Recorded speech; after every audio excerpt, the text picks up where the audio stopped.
Hello दोस्तों, कैसे हो आप लोग। तो दोस्तों मैं आप सभी का स्वागत करता हूं आपके अपने प्रदीप अपडेट यूट्यूब चैनल पे। दोस्तों मैं आपको बता देना चाहता हूं कि सीटी की जो कैप रजिस्ट्रेशन की जो प्रोसेस है वो शुरू हो चुकी है।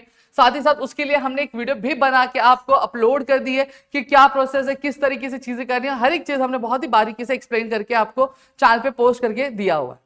अब यहाँ पे दूसरा स्टेप जो आता है, आज हम दूसरे स्टेप की बात करेंगे जो है हमारा क्या, स्क्रूटिनिटी का। जी हाँ दोस्तों, यहाँ पे अब हमें क्या करना पड़ता है, हमारे जो डॉक्यूमेंट्स हमने अपलोड किए उसको वेरीफाई करवाना पड़ता है। अब यहाँ पे अगर मैं सीधी सादी भाषा में बात करूं तो हमारे पास दो ऑप्शन होते हैं, एक ई स्क्रूटिनिटी का होता है और एक आपका फिजिकल स्क्रूटिनिटी का होता है। अब सबसे पहली चीज मैं आपको एक एरर के बारे में बता दूं कि कुछ लोग, बहुत सारे लोग थे, बहुत सारे लोग मतलब कि ऑलमोस्ट सभी का, उस दिन मैं भी भर रहा था, तो आपकी जो फिजिकल स्क्रूटिनिटी का जो सेंटर सिलेक्शन है, जो डिस्ट्रिक्ट सिलेक्शन है, वो हो रहा नहीं था।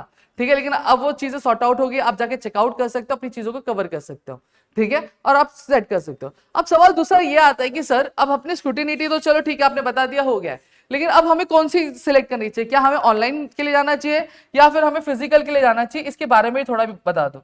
देखो मैं क्या सजेस्ट करता हूं, मैंने उस दिन भी वीडियो में आपको क्लियर कहा था कि देखो आप स्क्रूटिनिटी के लिए बात कर रहे हो तो आपको फिजिकल स्क्रूटिनिटी क्या करना चाहिए, आपको सिलेक्ट करना चाहिए। क्यों बोलो? क्योंकि वहां पे आप जाते हो, एफसी सेंटर में जाते हो, वहीं पे सामने सामने आपके सारे डॉक्यूमेंट्स वेरीफाई होते हैं और अगर कुछ एरर होता है वहीं पे आपको तुरंत पता चल जाता है।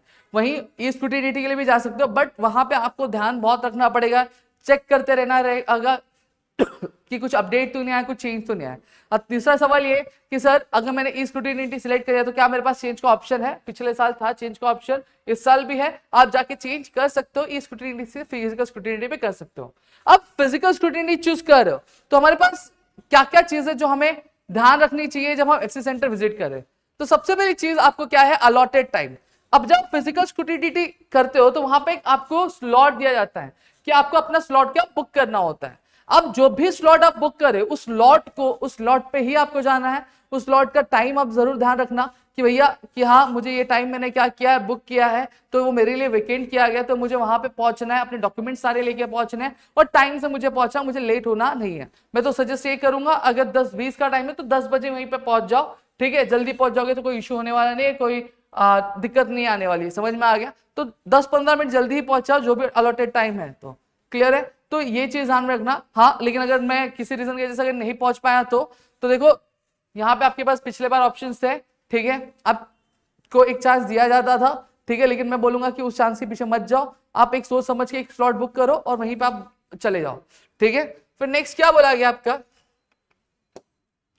फिर बोला गया प्रॉपर डॉक्यूमेंट्स। अब डॉक्यूमेंट्स की बात कर लेते हैं, डॉक्यूमेंट्स हमें क्या क्या लेके जानी चाहिए। सबसे पहली चीज अगर मैं बात करूं, आपने जब फॉर्म भरा है, रजिस्ट्रेशन किया है, तो आपके पास एक लिस्ट ऑफ डॉक्यूमेंट आई होगी जो आपको बोला गया था अपलोड करने के लिए। सही बात है, तो मैं यहां पे आपको बोलूंगा कि वही सारे डॉक्यूमेंट्स आपको क्या करना है, कैरी फॉरवर्ड करना है, उन्हें लेकर जाना है एफसी सेंटर पे और ओरिजिनल डॉक्यूमेंट चेक करवानी है। साथ ही साथ डॉक्यूमेंट मत लेके जाइएगा, आपको उसका जेरोक्स सेट भी आपको क्या लेके जाना चाहिए। ठीक है, दो के जेरोक्स सेट करवा लो।